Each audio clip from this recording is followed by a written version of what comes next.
Police service. तुझं नाव काय? नमस्कार, मी गुरुप्रसाद सुरेश जाधव. काय करतोस तू? मी सध्या वाणिज्य शाखेच्या तृतीय वर्षाला आहे आणि आता सध्या मी महाविद्यालय शिक्षणच करतो. अच्छा, आणि काय आवडी-निवडी आहेत तुझं? म्हणजे मला पत्रकारिता करायची आहे, मराठी पत्रकारिता, आणि त्या दृष्टीने मी त्याचं प्रशिक्षण घेणार आहे अच्छा. दुसऱ्या महाविद्यालयात. त्याचबरोबर मला खूप साऱ्या गोष्टी आवडतात. म्हणजे मला बोलायला खूप आवडतं, जसं मी आता तुमच्यासमोर बोलतोय, आणि त्याचबरोबर मला हसायला खूप आवडतं. मी कविता देखील करतो. तसेच अनेक आंतरमहाविद्यालयीन स्पर्धांमध्ये, वक्तृत्व स्पर्धेमध्ये भाग घेतो. तसेच वादविवाद स्पर्धा आणि अशा चिक्कार स्पर्धा, आणि त्याचबरोबर पथनाट्य हे करण्याची सुद्धा मला भरपूर आवड आहे. आणि मग अशा स्पर्धांची मी भाग घेतच असतो. तसेच आमच्या कॉलेजचं जे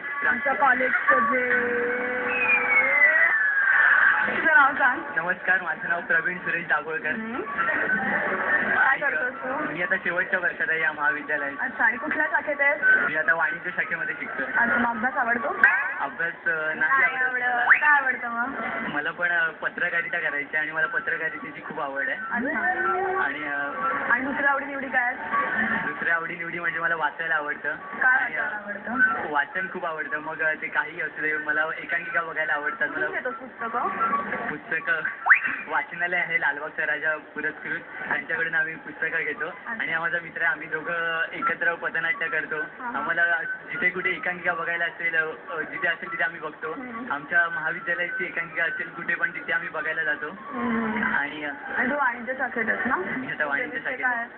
माझे विषय लेखापाल, मिळकत कर, अर्थशास्त्र, समाजशास्त्र आणि संगणक तुझे विषय हे माझे विषय. तुला कुठला आवडतो? मला यातला कोणताच विषय आवडत का घेतलास तू वाणिज्य शाखेला प्रवेश? नाही.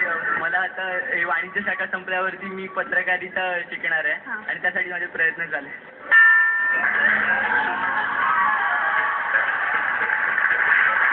तुम्हाला कमाल माहितीये का काय झालेली आहे? वाणिज्य शाखेचे विषय माहिती असलेला पहिला मुलगा मला सापडला आहे.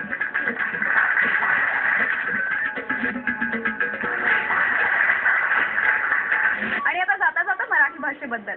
कारागिरी म्हटली की अवजारं आली, पण तुम्हाला गंमत माहितीये का? अवजार हा मराठी शब्द नाहीये, तो आहे अरबी शब्द, आणि त्याला मराठी प्रतिशब्द आहे शीड किंवा कारागिरीचे हत्यार. मराठीबद्दल जाणून घेण्यासाठी भेटत राहूया पुन्हा पुन्हा. तोपर्यंत तुम्ही पाहत राहा फक्त डिझाईन.